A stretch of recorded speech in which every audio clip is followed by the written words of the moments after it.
أشهد أن لا إله إلا أنت أستغفرك وأتوب إليك. الحمد لله رب العالمين وبه نستعين على أمور الدنيا والدين ولا حول ولا قوة إلا بالله العلي العظيم ولا حول ولا قوة إلا بالله العلي العظيم. صلى الله وسلم وبارك على سيدنا حبيبنا ونبينا وشفيعنا محمد وعلى آله وصحبه أجمعين وعنا ومعهم وبهم برحمتك يا أرحم الراحمين. اللهم من علينا بصلاة المعرفة وهب لنا صالح المعاملة فيما بيننا وبين أهل السنة والجماعة وارزقنا حسن الظن وصدق اليقين والتوكل عليه ولا نمر إلى وجهك الكريم. بشرى إلى لقاء يوم القديم ومن علينا بكل ما يقربنا إليه مقرونا بعرض الدوام وانفعنا بما علمتنا وعلمنا ما ينفعنا وزدنا علوما تنفعنا وارحمنا وأنت أرحم الراحمين. اللهم إنا نسألك علما نافعا وقلبا خاشعا ولسانا ذاكرا وعملا متقبلا ورزقا طيبا وشفاء من كل داء وأنت أرحم الراحمين. ومتى جمعنا هذا جمعا مباركا مرحوما وتفرقنا من بعد هذا تفرقا معصوما مرفوعا ولا تجعل فينا ولا من بيننا ولا معنا ولا منا شقيا ولا محروما إنك كنت بنا سميعا بصيرا. ربنا لا تدعنا في مقامنا هذا ذنبا إلا غفرته ولا هاما إلا قدرته ولا ذنبا إلا نفسته ولا معصيا إلا يسرته ولا عيبا إلا سترته ولا مريضا إلا شفيته ولا جاهلا إلا علمته ولا ضلالة إلا اهتديته ولا دعاء إلا أجبته ولا حاجة من عوض الدنيا والآخرة إلا قضيتها ويسرتها برحمتك يا أرحم الراحمين. ربنا آتنا في الدنيا حسنة وفي الآخرة حسنة وقنا عذاب النار ولا تقبل منا إنك أنت السميع العليم وتب علينا يا مولانا إنك أنت التواب الرحيم. وصلى الله وسلم وبارك على سيدنا حبيبنا محمد وعلى آله وصحبه أجمعين. آخر دعوانا ودعواهم أن الحمد لله رب العالمين. السلام عليكم سبحانك اللهم وبحمدك أشهد أن لا إله إلا أنت أستغفرك وأتوب إليك. والسلام عليكم ورحمة الله وبركاته.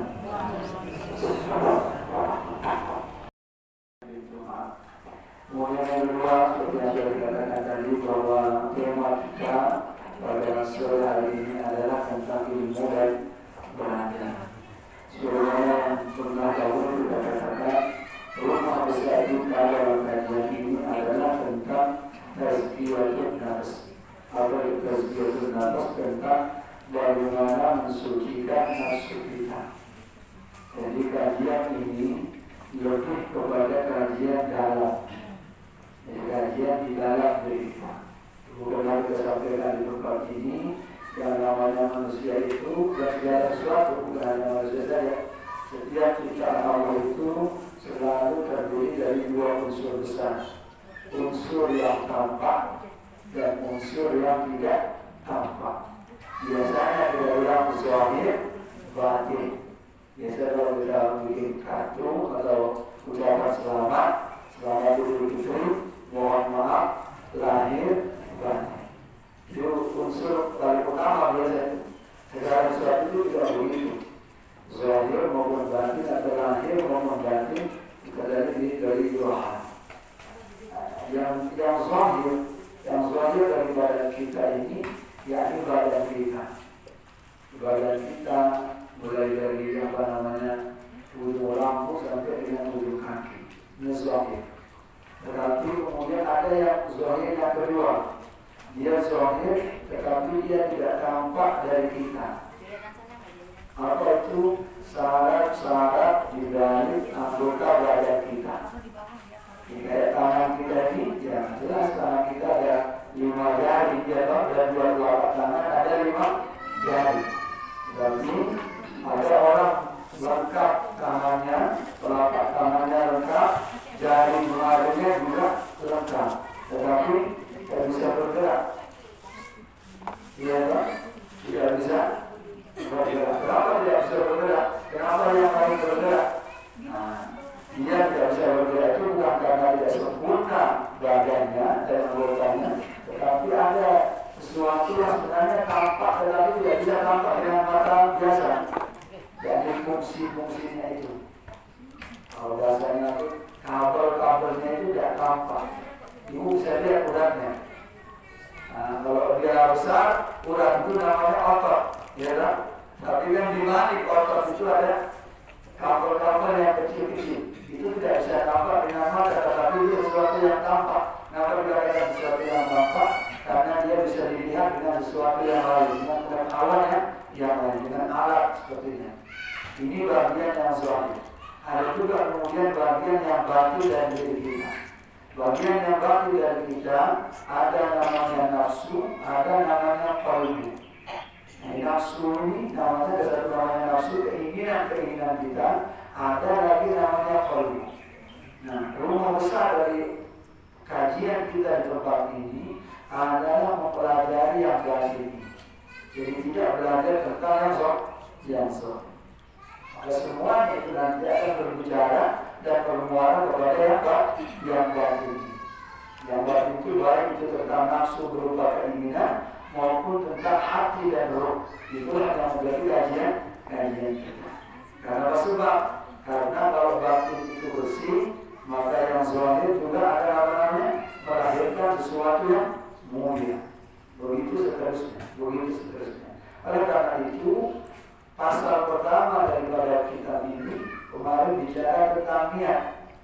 Jadi tentang niat itu adalah sesuatu yang ada di dalam hati. Niat itu sesuatu yang di dalam hati. Bukan niat seperti yang kita kenal dalam fikih. Tetapi niat itu sebenarnya bicara tentang tujuan kita. Bahwa orang di dalam setiap dia berbuat itu selalu dia punya tujuan. Kita masak ada tujuannya pasti. Kita ke pasar pasti ada tujuannya. Tujuan itu. Kita bangun tidur ada tujuan yang kita mau tidur juga ada tujuan. Semua tujuan itu kemudian kita diberitahu bahwa tujuan yang paling utama itu adalah yakni ikhlas kepada Allah Subhanahu wa Ta'ala. Tujuan itu karena satu amal itu dikatakan amal disebabkan karena tujuannya. Yang kedua, orang tidak akan mendapatkan dari amalnya itu kecuali apa yang dia tuju. Innama a'malu binniyat wa innama likulli imri'in ma nawa. Ini seperti itu. Ada kemudian diberitahu kita seutama tujuan itu adalah Allah Subhanahu wa Ta'ala. Seutama-utama. Apa sebab? Karena orang berasal dari Allah akan kembali kepada. Kenapa kita berasal dari Allah? Karena seluruh makhluk itu asalnya tidak ada. Berbeda dengan Allah Subhanahu. Kalau Allah itu memang ada. Zat wajib wujud pada orang dalam ilmu akidah.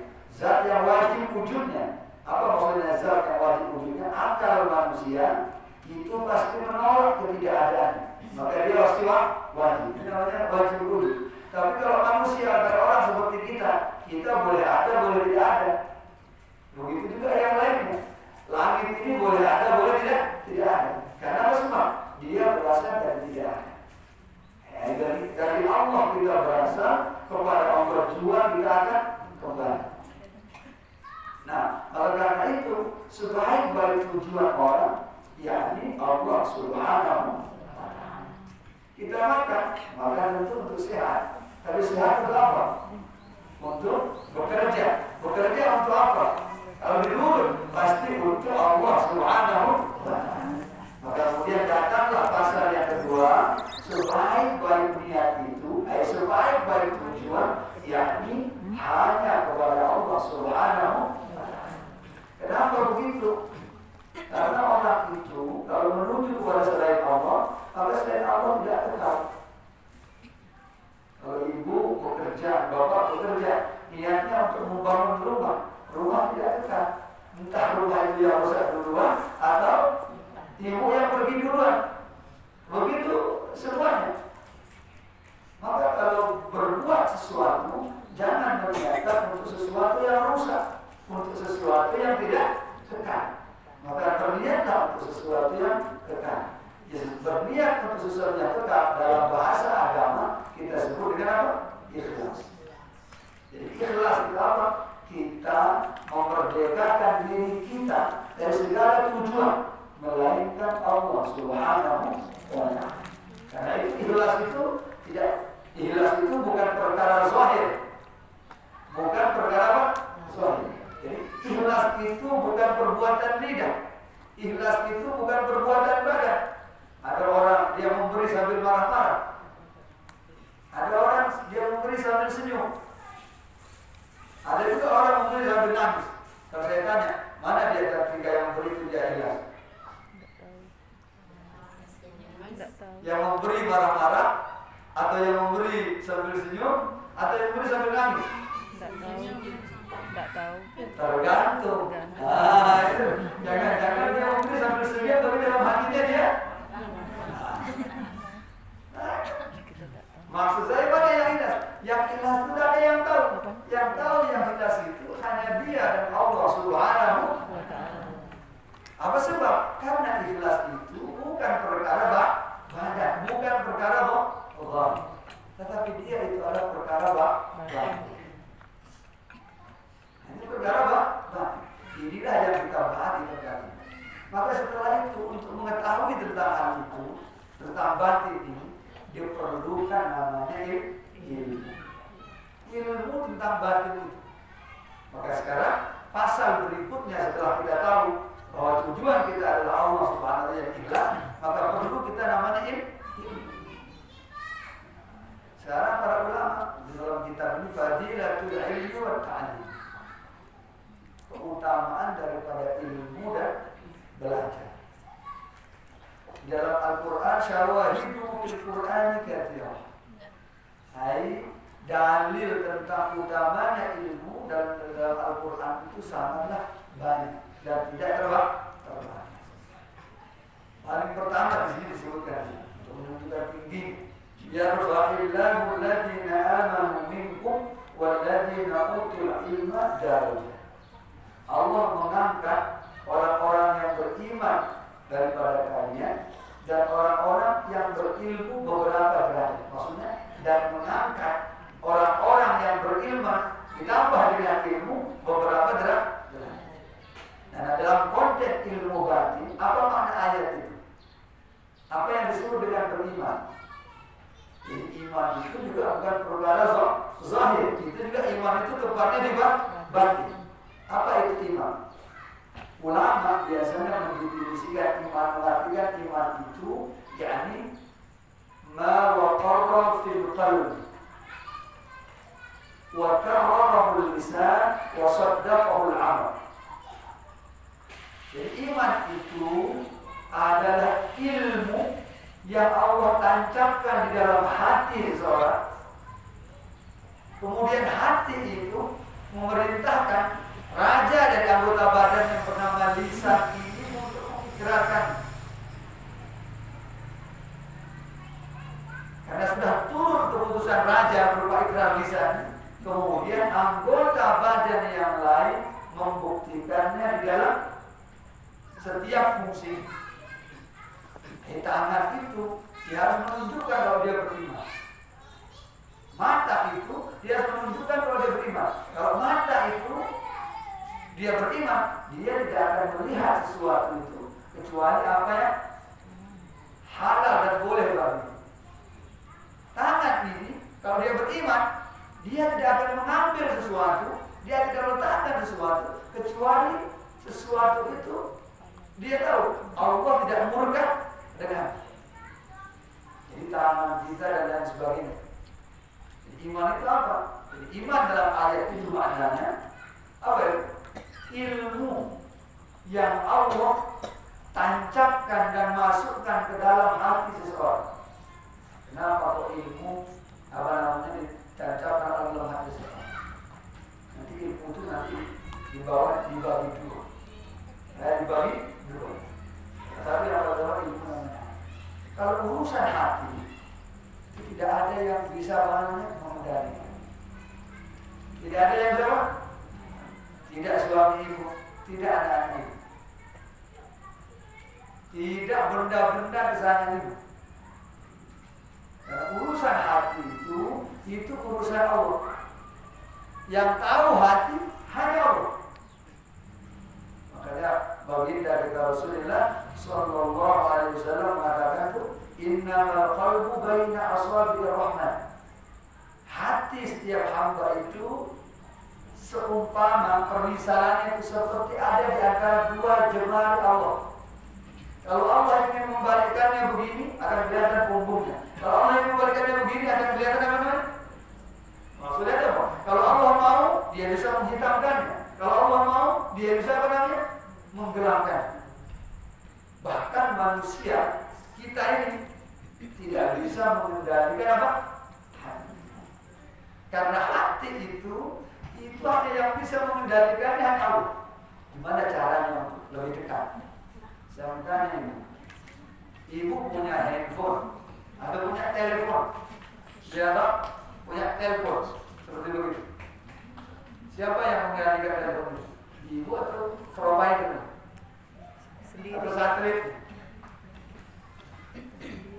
Sudah bilang saya yang mengendalikan, saya bisa, oh saya itu bisa mati dan hidup saja.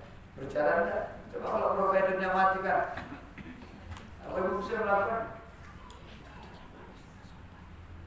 Kira-kira begitu.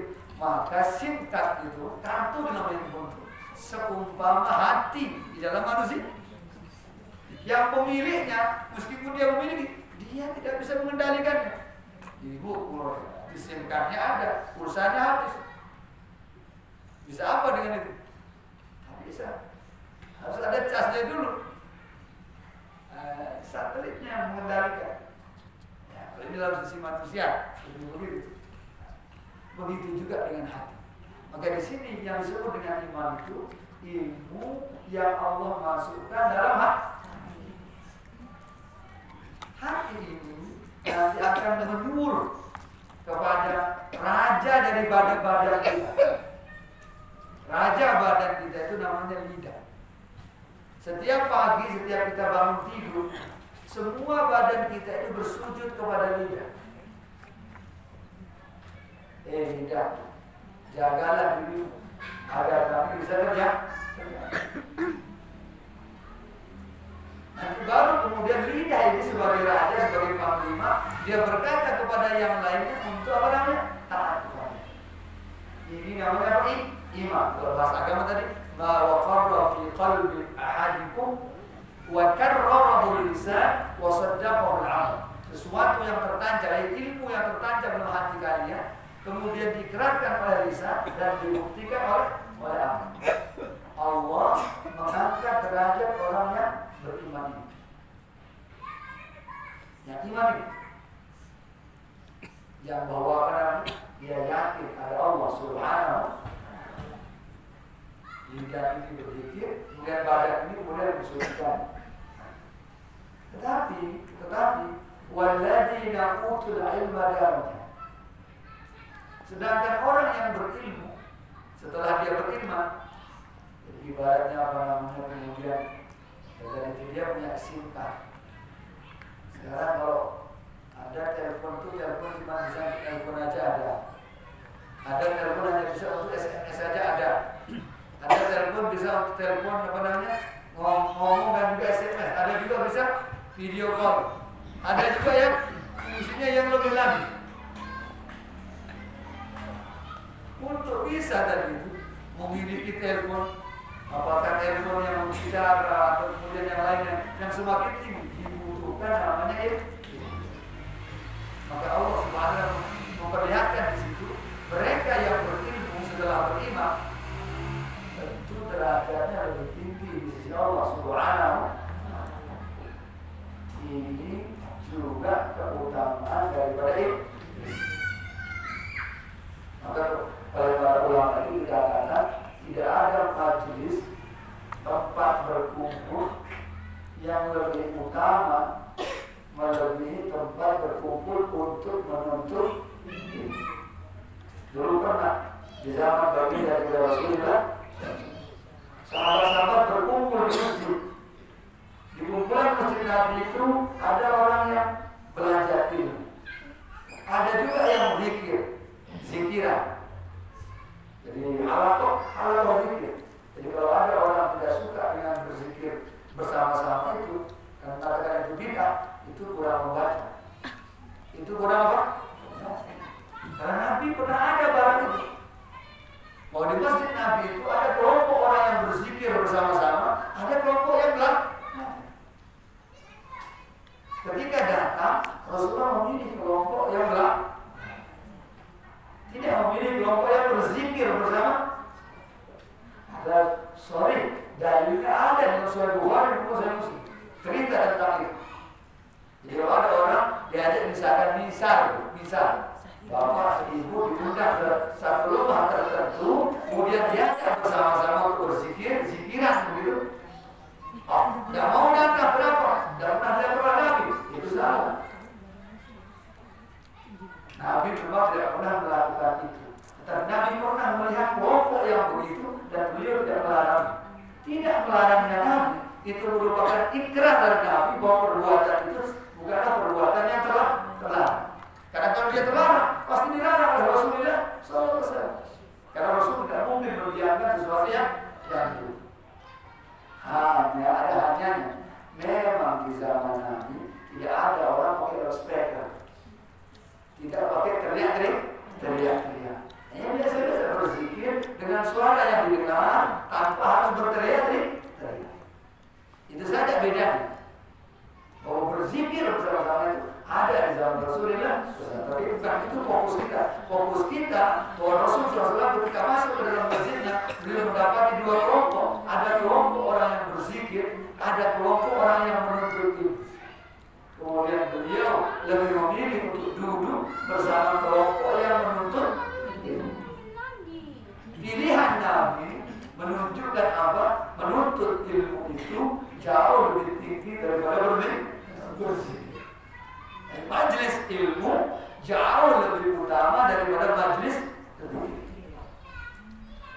Ada kalau ibu mau mengadakan zikiran, harus ada di mana-mana ada ilmunya di situ sedikit, biar bagus. Atau menuntut ilmu, mulai dari dengan zikir sedikit. Kayak kita di sini. Sampai tadi ibu nunggu, bolehlah baca subhanallah, walhamdulillah, wa la ilaha illallah. Boleh baca selawat sebelum mulai kan? Nah, itu bagus. Kenapa? Berarti dua hal itu ada di tempat ini. Dua hal, karena dua hal itu sama-sama baik. Yakni berzikir baik, menuntut ilmu baik. Tapi apabila orang memilih, maka tentu menuntut ilmu jauh lebih baik daripada orang berzikir. Kenapa? Karena orang berzikir itu dia bisa diterima, bisa tidak. Bisa berupa pahala, bisa tidak. Tapi kalau orang menuntut ilmu pasti pada. Ya, tapi saya sudah menuntut ilmu tapi tidak alim-alim, tidak ada. Kalau alim itu Tuhan yang beri. Tuhan tidak pernah memerintahkan orang untuk alim. Yang diperintahkan oleh Allah Subhanahu wa Ta'ala adalah menuntut ilmu. Orang alim begitu dia berhenti menuntut ilmu, maka dia menjadi bodoh. Tidak ada namanya ilmu. Kenapa sebab begitu? Tidak ada orang, saya sudah tua, saya sudah lagi menuntut ilmu, tidak ada. Banyak yang lebih tua daripada kita. Dulu ada di Sulawesi, ada orang tua usianya 67 tahun. Ada lagi yang 87 tahun yang di Makassar. Dia hanya 8 bulan, hafal 30 juz. Jadi sudah kerja luar biasa, begitu pensiun, kemudian dia namanya seperti dia bekerja di dunia itu, selalu diburu oleh waktu, maka di saat dia pensiun sudah berhenti bekerja, dia juga belajar Al-Quran. Dia belajar Al-Quran seperti dia bekerja dulu, seperti dikejar oleh waktu.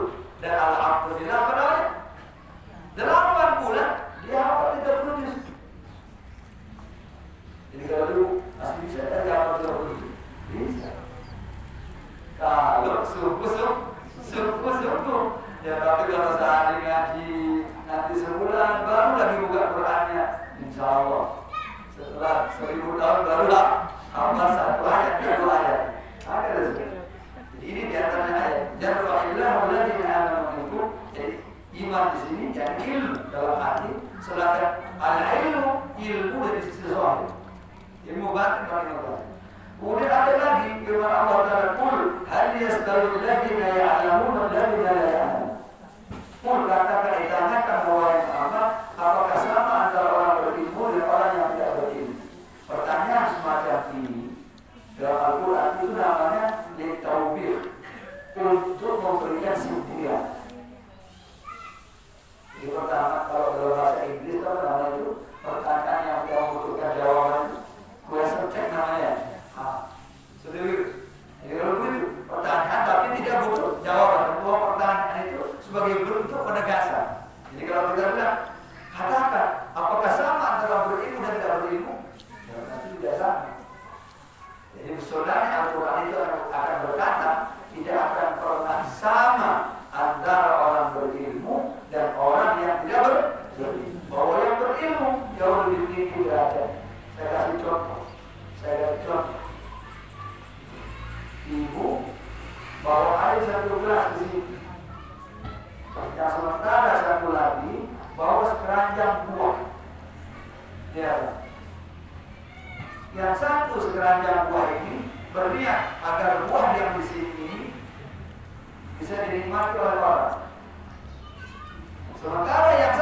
masjid.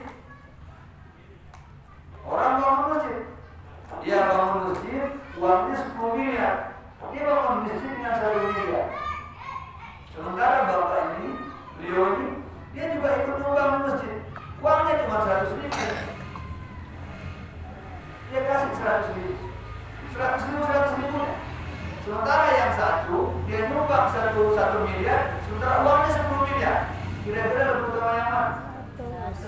100 kok? Belum tentu. Tergantung ya. Ini juga ilmu. Ini juga ilmu. Ya belum tentu orang yang banyak berbuat, belum tentu apa namanya lebih kecil pahalanya dibanding yang pas-pasan. Itu juga namanya ilmu. Juga ulama ilmu yang lain. Kita berangkat ke Bentais. Kalau jalan kaki dari sini, kira-kira butuh berapa menit? Sekitar 50-60 menit. Atau janganlah jalan kaki dari sini.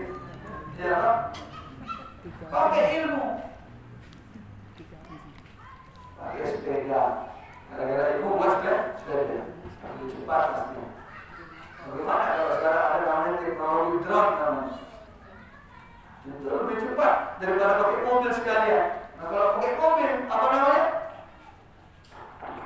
Macet dan sebagainya. Lebih cepat terang. Ada yang bilang, enggak, saya tidak perlu drone, saya punya beli handphone saja. Ibu mau kemana? Ke Bentais. Oh saya mau beli ini, ya sudah. Tinggal klik apa namanya? Cek, barangnya datang. Itu namanya ilmu mempermudah hidup. Dari situ saja sudah kita ketahuan bahwa tidak sama antara orang berilmu dengan tidak berilmu. Ada. Muhammad Akbar, ada pun hadis hadis Nabi SAW begitu banyak. Di antaranya adalah qaul Rasulullah sallallahu alaihi wasallam sampai Rasulullah SAW tentang ilmu. Man yuridillahu bihi khairan yufaqihu fiddin. Ini kaidah yang paling penting untuk kita ingat. Hadis.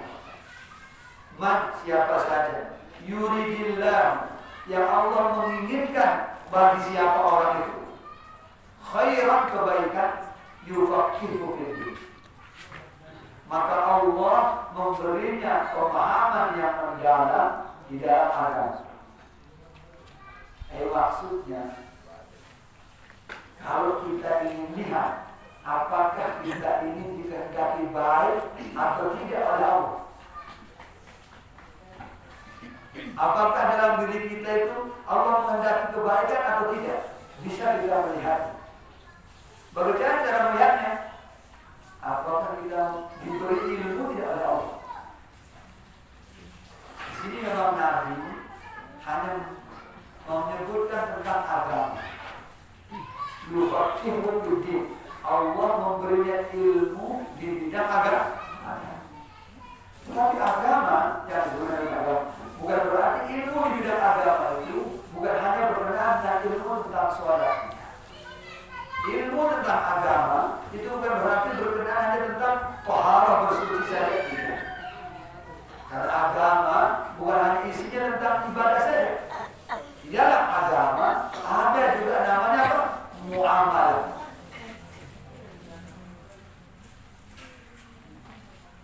Jadi di dalam agama ini ada juga namanya apa? Muamalah. Di dalam muamalah itu lagi terbentuk. Ada muamalah itu bentuknya perdagangan, ada muamalah itu bentuknya hubungan antara orang per orang. Namanya biasa disebut al-awan asy-syakhsiyah. Ada nanti dalam muamalah itu hubungan antara manusia dengan alam. Ada hubungan manusia dengan apa namanya? Semuanya itu juga ilmu agama. Tapi kenapa disebut dengan agama di sini? Karena dari agama itu orang mengerti tentang halal dan haram. Dari agama itu orang mengerti tentang boleh dan tidak boleh. Dari agama itu orang mengerti tentang dosa atau pahala. Dari agama itu orang mengerti tentang surga atau neraka. Dari agama itu orang mengerti tentang mulia atau baik atau tidak baik. Jadi kalau kita bilang ukuran segala sesuatu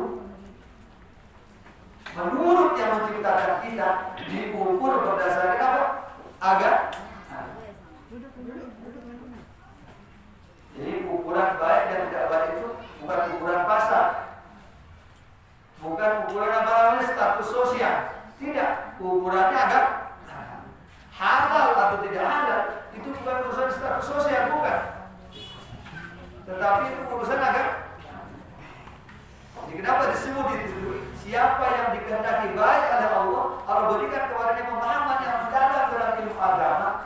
Karena agama itu adalah ukuran tentang kebaikan dan keburukan baik dalam kehidupan dunia maupun pada kehidupan selanjutnya.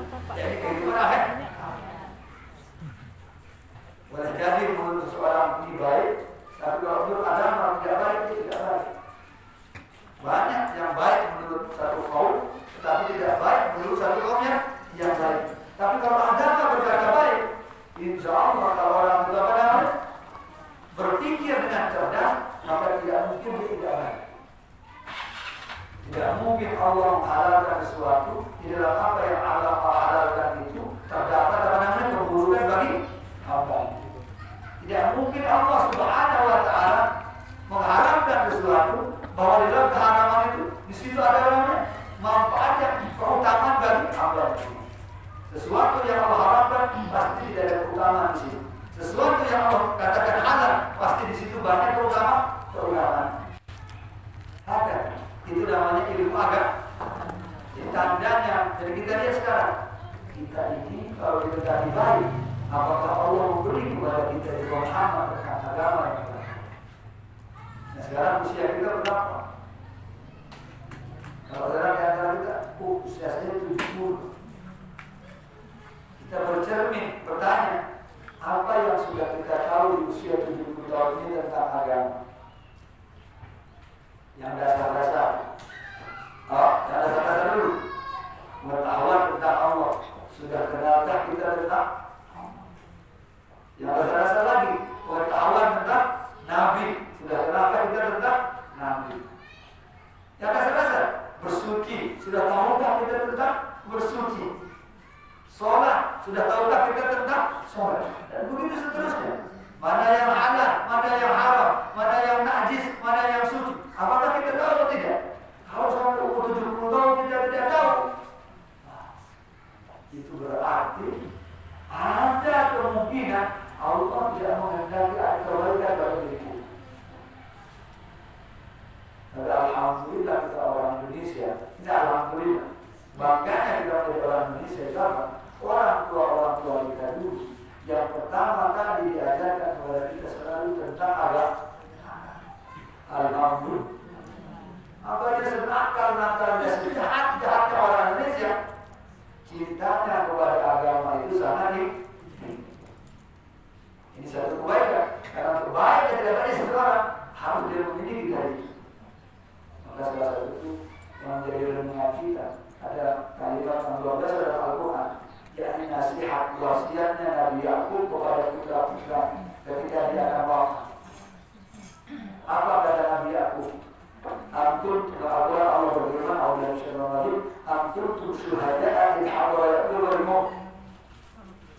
Apakah kalian menjadi saksi ketika datang kepada Yakub itu kematian dan dia kemudian berkata kepada putra-putranya? Apa yang ditanyakan oleh beliau? Mada ta'buduna min ba'di? Apa yang akan kalian sembah setelah saya? Nabi Yakub dia tidak bertanya apa yang akan kalian makan. Tidak. Tetapi apa yang akan kalian sembah. Kenapa sebab? Karena selama kalian hidup Allah menjamin rezeki bagi kalian. Tetapi selama kalian hidup belum tentu hidayah Allah itu diberikan kepada. Saya lebih khawatir kalian tidak mendapatkan hidayah daripada kalian tidak mendapatkan makan. Kalau makan pasti. Jangankan kita manusia, bahkan yang paling kecil daripada makhluk Allah yang bernama namanya virus itu sudah disediakan makanan oleh Allah Subhanahu wa Ta'ala. Apalagi kita manusia. Yang kedua adalah hadis Nabi. Ketika Nabi ditanya oleh Jibril, ya Rasulullah, mata sah. Rasulullah kata kiamat. Rasulullah katakan, bal mas'ul anha bi'alam min as-sa'il. Yang bertanya tidak lebih tahu daripada yang bertanya. Malaikat Jibril juga tidak tahu tentang apa itu kiamat. Sebagaimana juga Rasulullah SAW. Karena yang tahu hari kiamat dan apa saja, kiamat datang tiba-tiba. Kemudian Nabi Jibril bertanya, wa ma imaratuha. Kalau itu tanda-tandanya kamu pasti tahu. Tanda-tanda kiamat apa? Yang pertama, kata beliau, antarul hubat al-urata yatatawaduna bil dunya. Kamu melihat orang-orang yang dahulu bertelanjang kaki dan bertelanjang dada berlomba-lomba untuk meninggikan bangunan rumah. Apa maknanya? Orang yang dulunya miskin, dia berlomba-lomba apa namanya? Membangun rumah. Berarti jadi kaya apa dia? Jadi kalau perlu dikatakan, semakin tua dunia itu, semakin maju peradaban.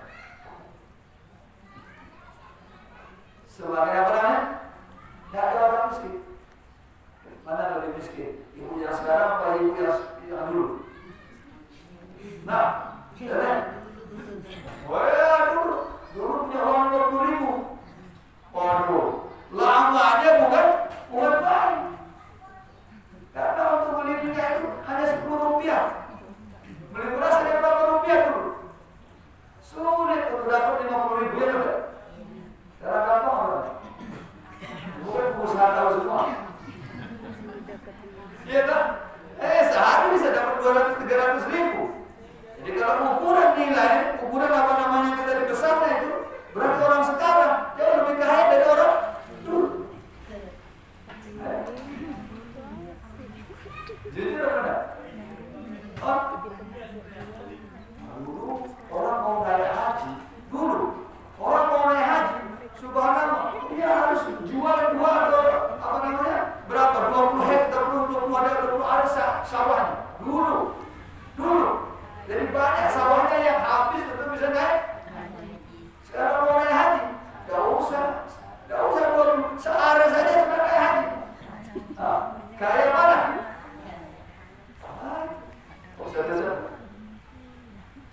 Begitu selanjutnya akan datang. Jauh akan lebih begitu lagi. Akan seterusnya. Jadi kalau begitu, kita nggak perlu khawatir anak kita besok mau apa, tidak perlu. Yang kita khawatir itu, apakah anak kita bisa sholat seperti kita? Apakah anak kita besok bisa ngaji seperti itu? Kita khawatir. Sekarang ibu tanya ya, kita bandingkan masalah ngaji antara anak sekarang dan orang dulu. Wow, jauh. Saya kecil, begitu maghrib datang, kita sudah berangkat ngaji. Tidak ada lampu, bawa dia jodor dulu. Dia pergi jauh ke sana untuk ngaji. Bapaknya Sujah, dia cerita ke saya itu ngaji. Dari sini ke Mekah itu jalan kaki, dari kita sawah. Subhan. Nah, kalau itu mana? Nah, itu sekarang itu pakai bis kan? Pada orang sekarang itu jarang yang mau gaji itu, belum ngaji itu susah. Maunya tidak mungkin kalau ngaji. Tidak ngaji lain. Nah, itu contoh. Sudah kelihatan dong. Kalau dari sisi itu, maka kadang-kadang tidak perlu khawatir tentang masa depan. Karena masa depan itu pasti akan lebih cerah, pasti akan lebih mudah dengan masa lalu. Itu pasti. Percaya saya. Tetapi ada tetapinya. Semakin dunia itu mudah, biasanya Allah mengangkat dari kita yang bantu kenikmatan atau berkah. Maka yang kedua katanya wanta di dalam al-robbata. Tanda kiamat yang kedua itu apa? Ketika budak-budak itu melahirkan tuan. Kalau bahasa yang gampang itu ada beberapa makna. Pertama, ketika ibu melahirkan raja-raja. Maksudnya apa? Ibu menjadi pembantu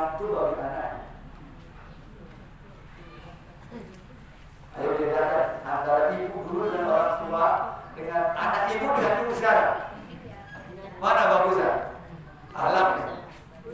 Loh, dulu bapak kita baru begini, kita sudah mundur. Kalau bisa cari jalan yang terjauh. Guru sudah berdiri, masya Allah. Kita cari jalan yang lain, saking takutnya kita dulu. Sekarang sudah tidak gitu. Kita bertanya anak kita ngomongin. Dia nanya, ada apa bu? Dia begini. Tapi dia sudah lihat besok. Anaknya kita ini, ketika dia punya anak, dia tidak lagi seperti itu. Bapaknya belum nanya, dia sudah bertanya bapaknya dulu.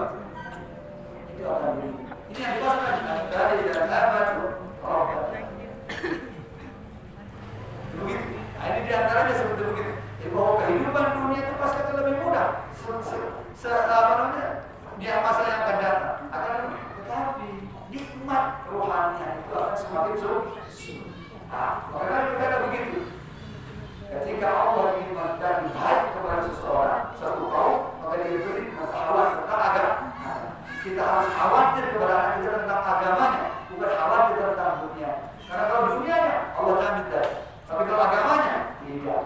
Maka katanya Pak Angka ini, jangan Anda menghabiskan waktu Anda untuk sesuatu yang pasti sudah Allah jamin. Tapi habiskanlah waktu Anda yang kalau Anda mencarinya belum tentu Anda mendapatkan. Rezeki Allah jamin, jodoh Allah jamin. Senang atau tidak senang sudah ada ketentuan. Tapi mendapatkan petunjuk tidak. Sebab apa? Yahdillahu man yasha wa yudhillu man yasha. Allah Allah memberi petunjuk kepada yang Dia kehendaki. Dan juga membesarkan yang Dia kehendaki. Mereka orang profesor, ilmunya sampai sudah angkasa, tapi dia tak pun beriman kepada Allah. Orang di pelosok-pelosok baca bahasa Indonesia tidak bisa, tetapi dia iman kepada Allah. Itu apa? Betul. Ada. Kemudian yang kedua, rawat Bukhari Muslim yang Bukhari meriwayatkan juga, man salaka fi tariqan yaltamisu fihi ilman, sahalallahu lahu bi tariqan ila. Barang siapa yang melewati satu jalan,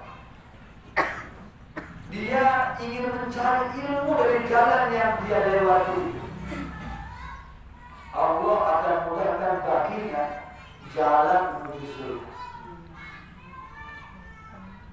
Allah mudahkan baginya jalan menuju. Kalau kita artikan secara biasa-biasa, barang siapa yang ingin mendapatkan surga itu surga itu enak, ya loh. Tidak ada susahnya, tidak ada sakitnya, surga. Tidak ada sulitnya, surga. Makanya dulu Nabi Musa pernah dia berkata kepada Tuhan, pertemukanlah saya dengan Adam. Pertemukan saya dengan bapak saya yang namanya Adam. Nah, ini pertemukan. Baik bapakku Adam, kenapa kamu keluarkan kita dari surga? Coba kalau kau tidak keluarkan kita dari surga, kita tidak perlu berlebih-lebih seperti sekarang.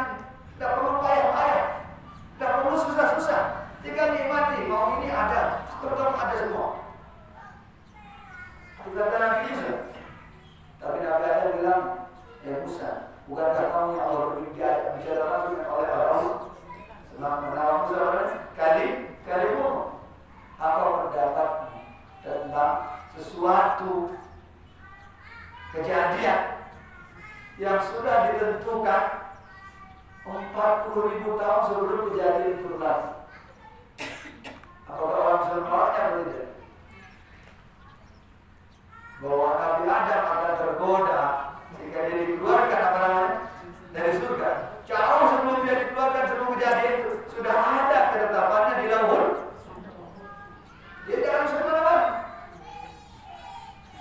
Di situ Nabi Musa itu diam. Di situ Rasulullah tersembunyi. Nah, Nabi Adam mengalihkan Nabi Musa. Maka kemudian diambillah oleh orang tua kita.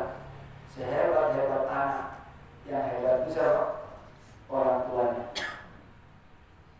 Agar anak itu tidak sombong kepada orang. Sepintar-pintar anak, jauh lebih pintar orang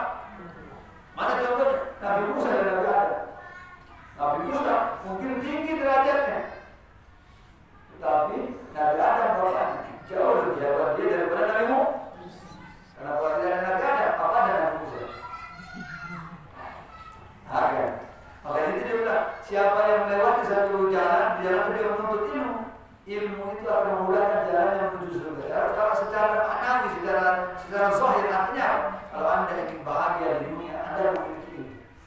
Ingin kaya, ada ilmu. Ingin cantik, juga ada ilmu. Ingin berwibawa, juga ada ilmu. Ingin makanan enak, juga ada ilmu. Padahal siapa yang belajar ilmu itu, dia akan mendapatkan kemudahan untuk mendapatkan kebahagiaan. Itu sebabnya secara literal. Tapi kalau secara maknawi, secara hakikinya, yakni surga yang dimaksudkan ke surga pada kehidupan akhir. Surga yang kekal. Orang tidak akan bisa sampai ke surga yang kekal itu melainkan dengan ilmu. Melainkan dengan ilmu. Ada orang kecil perbuatannya, tapi dia berperbuatan dengan ilmu, maka perbuatannya yang kecil karena ilmunya bisa menjadi lebih tinggi. Di sini orang berkata, satu rakaat ibadahnya orang alim tidak sebanding dengan 1000 rakaat ibadahnya orang bodoh. Ini tempat mulianya namanya ilmu. Barang siapa yang untuk maka seperti itu. Dari sini dikatakan, wal ilmu aidan yadullu ala Allah Ta'ala min aqrabi thariq. Dan ilmu juga menunjukkan kepada seseorang, menunjukkan seseorang kepada Allah jalan yang paling dekat. Maksudnya untuk mengenal Allah yang paling dekat itulah dengan cara ilmu. Faman salaka tariqahu wasala ila Allah Ta'ala wa ila jannati min aqrabi thariq. Maka barang siapa yang melalui jalan ilmu itu, dia akan sampai kepada Allah dan sampai kepada surga Allah dari jalan yang paling dekat. Ya, ada orang yang begini, untuk bisa dapatkan rumah di surga, saya harus bangun masjid. Harus bangun. Nabi bilang, Anda mau nggak saya kasih singgah sana? Siapa yang mau dibangunkan singgah sana? Saya.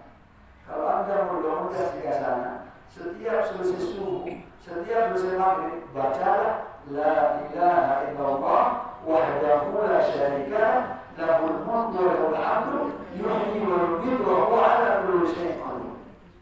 Karena saya mendengar Nabi bersabda, barang siapa yang membaca kalimat itu 10 kali, banallahu lahu qasran fil jannah. Allah akan membangunkan baginya singgasana istana di surga. Mana lebih mudah? Lebih mudah bangun rumah atau bangun singgasana? Singgasana kalau bangun musik butuh duit, butuh waktu yang lama. Tapi cukup dengan apa-apa. La ilaha illallah wa la syarika 10 kali. Subhanallah. Ayo. Ada orang bilang, saya nggak bisa umroh. Bapak itu tiap hari umroh. Bahkan tiap minggu dia umroh. Bulan ini 3 kali, bulan ini 2 kali ya. Wajar. Karena memang dia pemilik berapa umroh. Belum tentu juga umrohnya diterima. Karena dia datang sebagai pemilik berapa. Harus saya kasih ibu sekarang. Ada juga hadisnya. Buat orang-orang seperti kita yang tidak punya uang, tidak punya kelapangan, cukup bangun di saat subuh, sholat subuh berjamaah. Setelah itu diam di tempat sholatnya, berzikir, baca Quran, bahkan mengatur pun tidak masalah.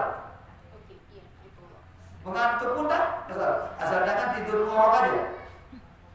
Sampai datang waktu suruh. Begitu datang waktu suruh, sembahyanglah 2 rakaat. Yang suruh. Siapa yang melakukan itu, maka baginya pahala haji dan umrah. Sudah bukan itu lagi. Mabrur 3 kali. Allah pasti menerima hajinya, umrahnya 3 kali. Lebih mudah mana? Berangkat umroh atau ya ilmu, itu namanya apa? Ilmu. Harga seterusnya. Begitulah namanya ilmu.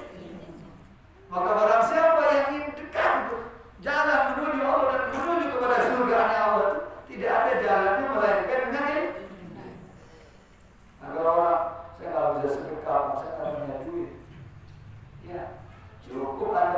makan, itu juga sedekah. Subhanallah, itu juga. Alhamdulillah, itu juga. Belajar beribadah. Nanti bahwa di akhirat itu ada orang-orang yang wajahnya bercahaya, sehingga para nabi, para rasul dari selain umat Muhammad itu terkagum-kagum kepadanya. Dan mereka bukan nabi, mereka juga bukan wali, dia orang biasa-biasa saja. Tetapi Allah menjadikan wajahnya bercahaya, jauh lebih bercahaya dengan orang-orang wali dari kaum selain umat Rasulullah. Apa yang dilakukan oleh orang itu sehingga wajahnya bercahaya? Tidak apa. Itu tidak dilakukan lebih dari 10 menit, kurang 10 menit Pak. Siapa itu? Barang siapa yang sudah selesai sholat subuh, dia membaca Subhanallah wa bihamdihi, Subhanallahil azim 100 kali. Coba Subhanallah wa bihamdihi, Subhanallahil azim 100 kali. Jadi kalau ini 1 detik, kalau 100 detik, 100 detik berapa itu? Dari 1 menit dapat 40 detik. Kalau Subhanallah, katakanlah 2 detik. Ya, paling 5 menit. Duduk 5 menit baca Subhanallah wa bihamdihi. Nanti dia akan datang pada hari kiamat dengan wajah yang paling bercahaya, dan tidak ada yang lebih bercahaya melebihi wajahnya kecuali orang yang membaca lebih banyak dari itu. Ringan apa tidak? Ringan. Cuma apa? Subhanallah wa bihamdihi, Subhanallah. Ibu ingin dapat apa namanya? Harta simpanan yang paling berharga di surga. Dulu pernah ketika Rasulullah SAW Isra dan Mi'raj bertemu dengan Nabi Ibrahim, yang pada waktu itu beliau sedang bersandar di Baitul Ma'mur. Ketika Rasulullah mau pulang, dia bilang, ya Rasulullah, baligh minni ila ummatika salam. Sampaikanlah dariku kepada umatku salam dari. Karena ada ucapan itu, maka salah satu di antara yang kita baca adalah sholawat namanya Ibrahim. Apa itu? Annal jannata turbatul ardh. Bahwa apa namanya surga itu, tanahnya itu sangat indah. Tanahnya terbuat dari apa namanya? Zamrud. Dibilang begitu. Sangat luar biasa indahnya. Wa anna birasaha, dan sesungguhnya tanaman-tanaman di surga itu adalah subhanallah walhamdulillah wa la ilaha illallah wallah. Jadi setiap orang bilang subhanallah, sejatinya dia sedang menanam tanaman. Orang nanya tanaman apa? Tergantung ibu. Ibu mulai tanaman apa? Jadi setiap kita subhanallah, alhamdulillah wa la ilaha illallah wallah, kita lagi nanam tanaman. Di mana? Di surga kita. Dan dia bilang bahwa di antara harta simpanan yang paling berharga di akhirat itu adalah la haula wa la quwwata illa billah. Dari situ Buya Nabi berkata, barang siapa yang ingin ada nikmat yang Allah beri kepadanya jauh lebih baik daripada nikmat yang Allah ambil, hendaklah dia banyak-banyak membaca la haula wa la quwwata illa billahil aliyah. Jadi ibu lagi senang nih, nggak bikin, nggak mau kesenangannya itu hilang, banyak-banyaklah baca itu. Atau ingin agar kesenangan itu diganti dengan sesuatu yang lebih menyenangkan, perbanyaklah baca la haula wa la quwwata illa billah. Kata Ali bin Abi Thalib itu, orang siapa yang senang membaca Bismillahirrahmanirrahim, la haula wa la quwwata illa billahil azim. Diulang dulu, Bismillahirrahmanirrahim, la haula wa la quwwata illa billah 40 kali kan setiap hari. Dia tidak akan pernah mendapati dirinya itu sendiri. Allah selalu mencukupinya. Mudah. Tetapi itu semua contoh-contoh daripada namanya ilmu.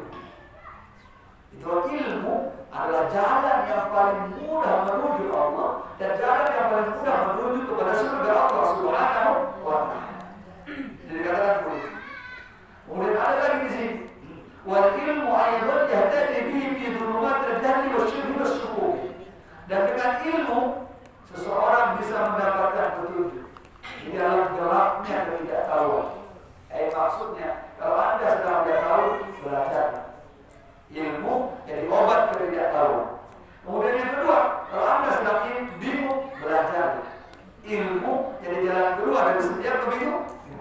Warwaib namanya apa namanya asyuku itu jadi apa namanya asyuku yakni istilah syuku itu keraguan-keraguan. Tapi keraguan-keraguan di antara diri.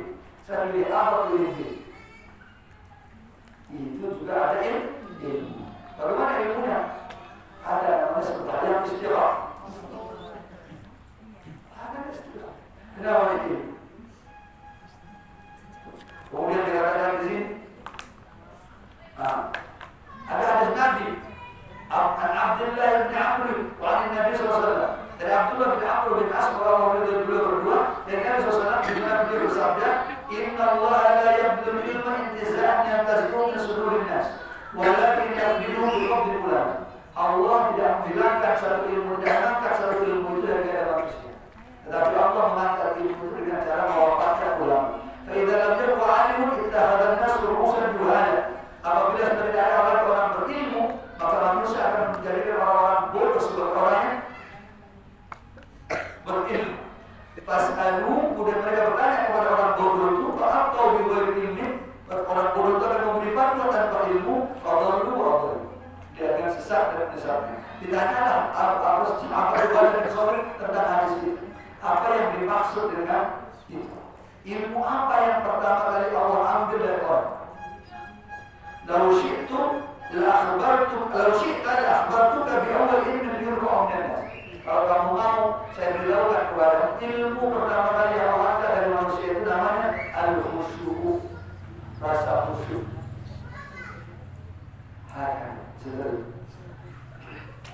Inilah apa namanya? Sebagian daripada yang namanya ilmu. Kemudian di sini dikatakan wal ilmu qisman. Ilmu itu ada dua. Ini penutup dengan saya ketika buka sedikit tanya jawab. Wal ilmu qisman. Ilmu bil qalbi wa ilmu ala lisan. Ilmu yang ada di hati dan ilmu yang ada di lisan.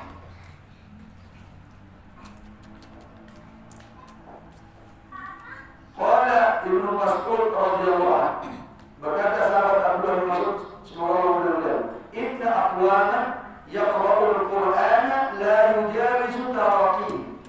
Sesungguhnya ada satu kaum yang membaca Al-Quran, Al-Quran itu tidak pernah sampai ke rongga tenggorokan.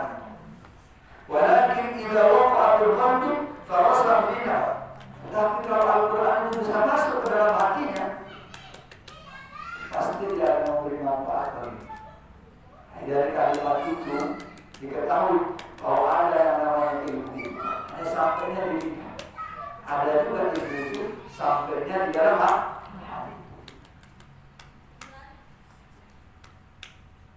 Ilmu yang kita bahas sekarang ini, ilmu yang sampai di dalam hati.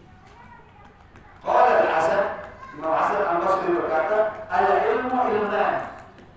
Ilmu itu ada dua, ilmu al-lisan, ilmu yang ada di lidah, fadzalika hujjatul ala ibni Adam. Maka itu adalah ilmu yang di lidah, adalah ilmu yang akan membebani anak Adam.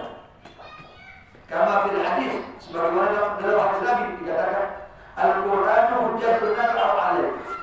Quran itu adalah hujjah yang akan menguatkanmu atau yang akan memberatkanmu. Kalau Quran sampai hati, dia akan menguatkan kita. Tapi kalau Quran hanya sampai lidah, dia akan menjadi memberatkan kita. Atau kalau bahasanya nanti, Anda dulu membaca ayat ini, tapi kenapa Anda melakukan ini? Nah, alhamdulillah ya. Kemudian beliau berkata, wa ilmun fil qalbi, dan ilmu di dalam hati. Fadzakal ilmun nafi.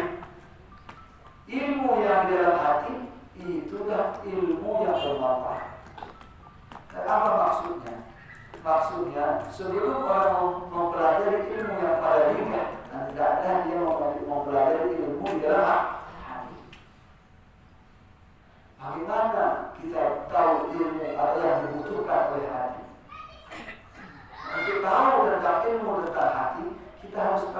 hati itu apa? Insya Allah pada pertemuan yang akan datang kita akan baca Anwarul Qalbi wa Ahsan, jenis hati dan pembagian. Pada pertemuan yang akan secara dari biasa dari sini kita belajar apa itu, bahwa sebaik-baik yang kita tuntut untuk menuju ikhlas itu namanya apa? Ilmu. Karena ilmu adalah jalan yang paling dekat untuk sampai kepada Allah. Dan ilmu pula jalan yang paling dekat untuk mencapai kepada puncak kebahagiaan, baik di dalam dunia maupun dalam kehidupan. Kemudian yang ketiga, bahwa sebaik majlis, sebaik tempat berkumpul atau perkumpulan adalah perkumpulan ilmu. Itu ditunjukkan karena mana? Baginda kita Nabi lebih memilih perkumpulan ilmu dibanding perkumpulan ilmu. Dan yang terakhir, bahwa orang berilmu derajatnya disejajarkan dengan para malaikat oleh Allah Subhanahu wa Ta'ala. Maka itu dalam Al-Quran Allah berfirman, Syahidallah annahu la ilaha illa huwa wal malaikatu wa ulul ilmi qa'iman bil qist. Allah mempersaksikan dirinya bahwa dia adalah Tuhan. Setelah Allah, baru kemudian para malaikat dan orang-orang berilmu.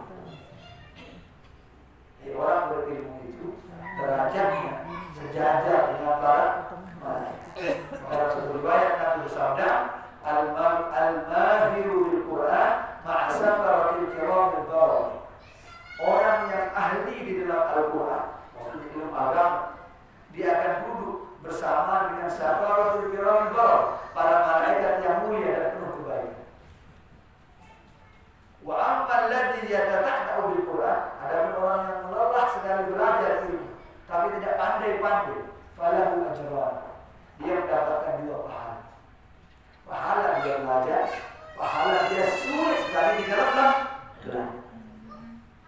Inilah apa namanya? Anjuran dari baginda kita Rasulullah sallallahu alaihi wasallam bahwa ilmu itu menuntut ilmu itu tidak ada buangan. Ini mungkin yang bisa kita sampaikan. Nanti kita bisa kalau ada yang dipertanyakan kita persilahkan. Kalau tidak kita sudah pulang.